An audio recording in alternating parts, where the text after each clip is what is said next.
Government పేరుతో అక్కడే ఉంది మతలబు. మీరన్న ఈ కుంభకోణం మతలబు అక్కడే. గవర్నమెంట్ పేరుతో అందరూ ఏమనుకుంటారు, ఇన్నోసెంట్ పీపుల్ ఏమనుకుంటారు, గవర్నమెంట్ అయితే గవర్నమెంట్కే చెందుతుంది కదా ఆదాయం, ఎక్సైజ్ ఆదాయం అనుకుంటారు. కాదు, ఇక్కడే ఉంది అంతర్గతంగా జరిగిన కుట్ర.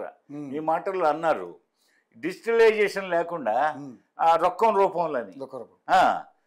ఎందుకని డిజిటలైజేషన్ అయితే అకౌంట్ ఫర్ అవుతుంది, మరి నగదు అనేది అది మతలబు చేయడానికి ఈజీగా లెక్కల్లో రాదు రాదు. అదేవిధంగా కొత్త కొత్త బ్రాండ్లు పోతే ఈ సాక్షాత్తు నిన్న అరెస్ట్ అయిన మిథున్ రెడ్డి అన్నారే మీరు, ఆయనకు ఒక డిస్టిలరీ ఉంది.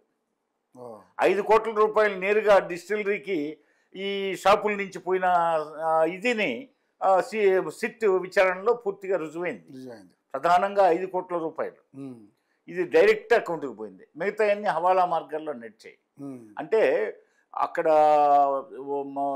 మిథున్ రెడ్డి గారు తన మద్యం ఇది తను మొత్తానికి మాస్టర్ మైండ్గా ఈ యొక్క మద్యపాన విధానానికి ఒక మాస్టర్ మైండ్గా జగన్మోహన్ రెడ్డి ప్యాలెస్ ఆదేశాలను అందుకున్నటువంటి మిథున్ రెడ్డి గారు మాస్టర్ మైండ్గా విజయసాయి రెడ్డితో, రాజకేశ్ రెడ్డితో, బాలాజీ గోవిందప్పరెడ్డితో వీళ్ళందరితో ఒక గూడుపుటాన్ని ఆ గూడుపుటాన్ని నిర్ణయాలు తీసుకుంటుంది.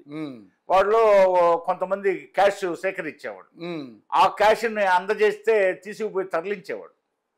ఈ విధంగా మొత్తానికి అంతిమంగా అవి ప్యాలెస్కి చేరడం. అదేవిధంగా కొంత డబ్బుని మొన్న ఎన్నికల్లో కొంత డబ్బుని ఒక 200 నుంచి 300 కోట్ల రూపాయలు మొన్న జరిగిన శాసనసభ పార్లమెంట్ ఎన్నికల్లో చెవిరెడ్డి భాస్కర్ రెడ్డి ద్వారా 3 జిల్లాలకి అందజేసినట్టుగా మనకి ప్రూవ్ అయింది సిట్ విచారణ.